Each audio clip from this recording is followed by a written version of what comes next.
just want to watch it. The lines, I don't know. Are the Bears overvalued? Here's the interesting thing. I don't need my young quarterbacks to be perfect. I need progress. I'm not looking for perfection. The Vikings are bad on third down. They're giving the ball up, pre-snap penalties. I'm not getting progress.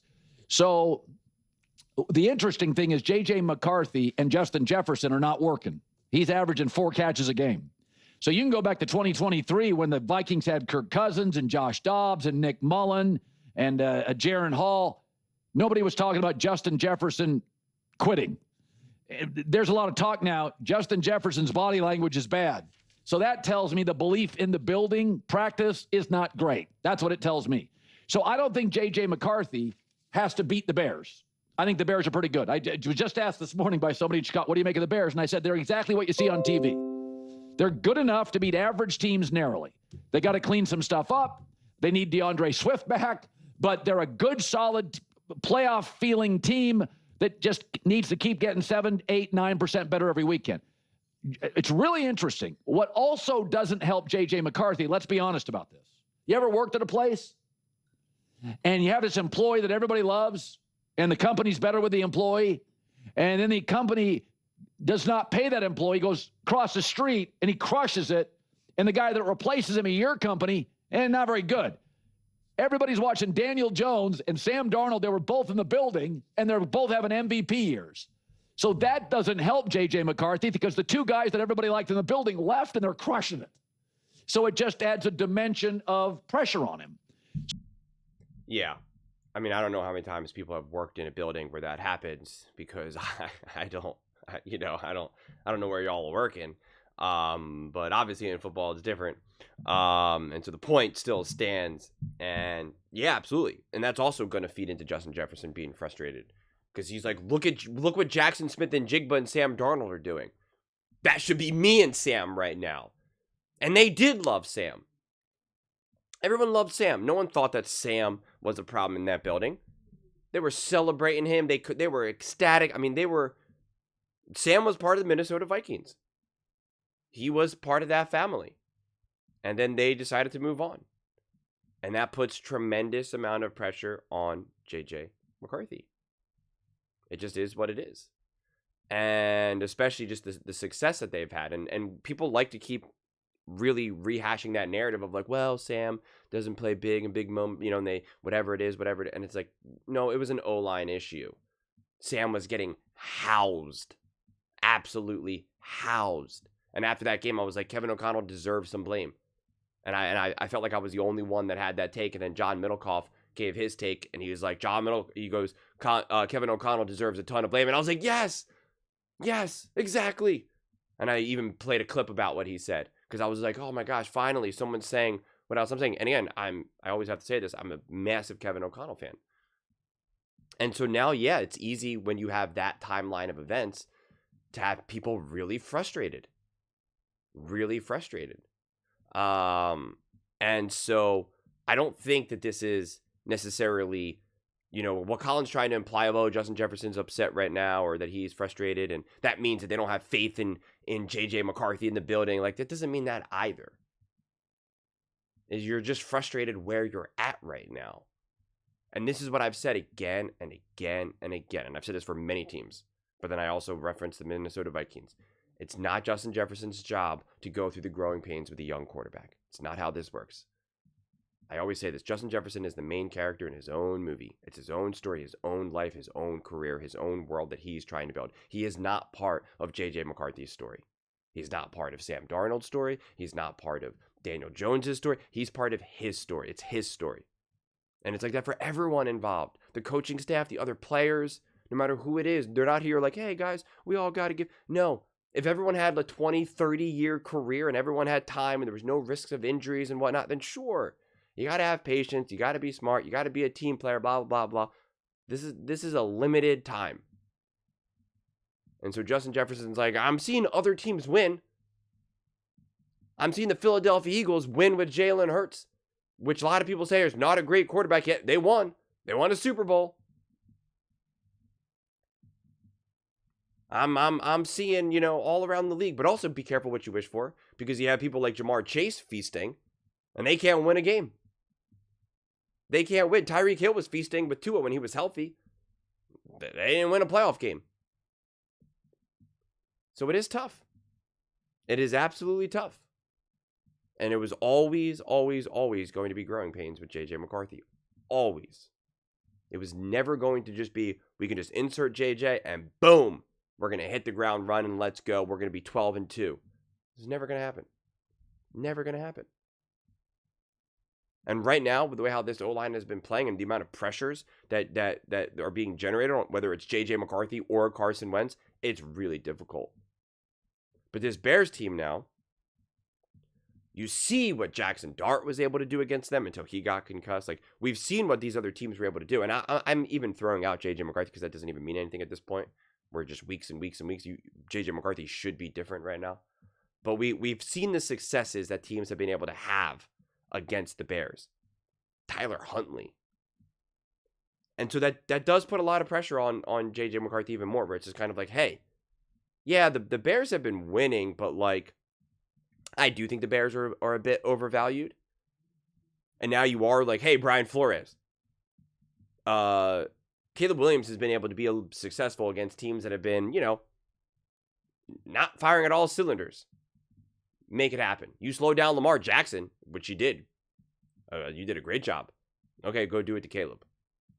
And hey, JJ, it's time for us to start taking these steps forward. It's time to start. And listen, I don't love to compare other quarterbacks to other quarterbacks because everyone grows at a different timeline. So just because Jackson Dart is a rookie and he's had some success doesn't mean that it's like, okay, now JJ McCarthy, like everyone progresses at a different timeline, at a different rate. That's true in every aspect of life. You learn that when you're literally in kindergarten, when you're in first and second grade. Like, everyone is learning and growing and like literally physically growing at a different rate. So you can't just go by that either. But JJ is in a great situation. I think this roster maybe hasn't been able to be as dominant as you would like it, like as you would have originally hoped or anticipated. And certainly not just plug and play anyone and you're just going to have instant success, because that's not how football works. And so Sam Darnold did do a great job of elevating this, and so did Kirk Cousins, because those are two veteran quarterbacks. We can keep singing the praises of like Dobbs and whatnot, and we can keep ignoring the fact that it plummeted, okay? That it nosedived. We can stop pretending like that didn't happen, because it did, and understand it's a great situation. And just because you're in a great situation doesn't mean that you're automatically now just going to be able to play out of your mind as a young quarterback and just win. Like, we can stop pretending like that's just like a guarantee. It's not how it works. Otherwise, a lot of backup quarterbacks would have a lot of success. Why was Jake Browning not as successful as Joe Flacco? Because I thought it's just a system and you could just plug in anyone there and have success. Well, then why did Joe Flacco instantly be better than Jake Browning? So you got to let this kid develop. You got to give him grace. It's frustrating. And that's why I said when you paid Justin Jefferson all that money, it has to be part of the conversation and being like, hey, this is where we're at with our team right now. We are going to be developing a quarterback. We need you to be a soldier. We need you to be the face of this. We need you to be supportive. And he was in the beginning for sure. And it's easy to do that in the beginning because you're at your peak optimism. And then reality hits a little bit and you're just like, and now you do look across the street and you do see what all these other teams are doing. So it's tough. It's, it's the hardest part about putting together a team. You try to say that, hey, we're all family. We're all in this together. We're all after the same thing. And it's like, there's truth to that, but not always. It's more complicated than that. So, pressure on JJ to outplay Caleb. I made the video comparing the two of them. The amount of games that Caleb has played, what is it? 5x? I mean, like, he's played so many more games. What? That's not fair. That's not fair to put that pressure on JJ. Is it fair to say JJ needs to look better and have a higher quality game? That's fair. Like, not than anyone else, but just than he has had in the past. Yeah, that's fair. That's understandable. I would still give him the grace if it's not good and if it's ugly and he doesn't play well, just because, like I said, I let young quarterbacks struggle. But it's fair to put that pressure on him. It's understandable why.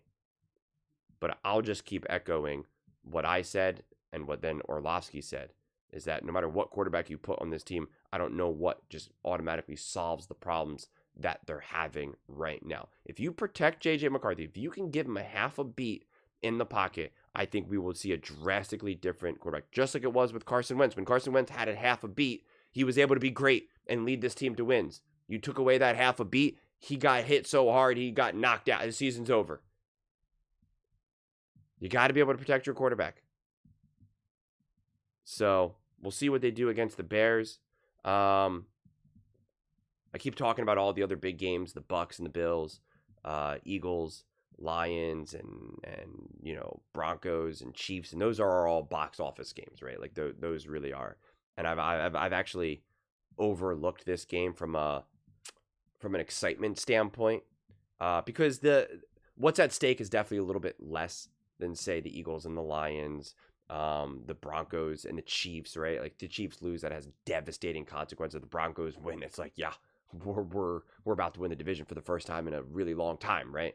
And obviously I understand the Bears and the Vikings are fighting and trying to get there. It just seems to hold a little bit less, and that's why, from my viewpoint, I look at this less from a 2025 NFL Vikings success or unsuccessful year, and look at it as, who's that man right there? What can this guy do? What can he prove and show us against the Chicago Bears right now? And again, it's not so much to me about pitting Caleb to JJ, because Caleb has played a ton more games. That obviously matters. So, but I'm excited either way. But those are just my thoughts. I'd absolutely love to hear yours. What do you guys all think about JJ McCarthy taking on Caleb Williams and the Chicago Bears? Let me know your thoughts in the comments below. I read every single comment, so whether you agree with me or disagree with me, either way, let's get in some discussions, let's get in some fights, but ultimately, let's just have some fun. And please do consider subscribing. We are building an amazing community here, and I absolutely love to see you part of it. I want to build something that we all generally feel connected to, something that we're really excited to be part of. I think we're well on our way to doing it. Please don't forget to give this video a thumbs up, as it really does help with the visibility and the algorithm. Thank you so much. See you next time.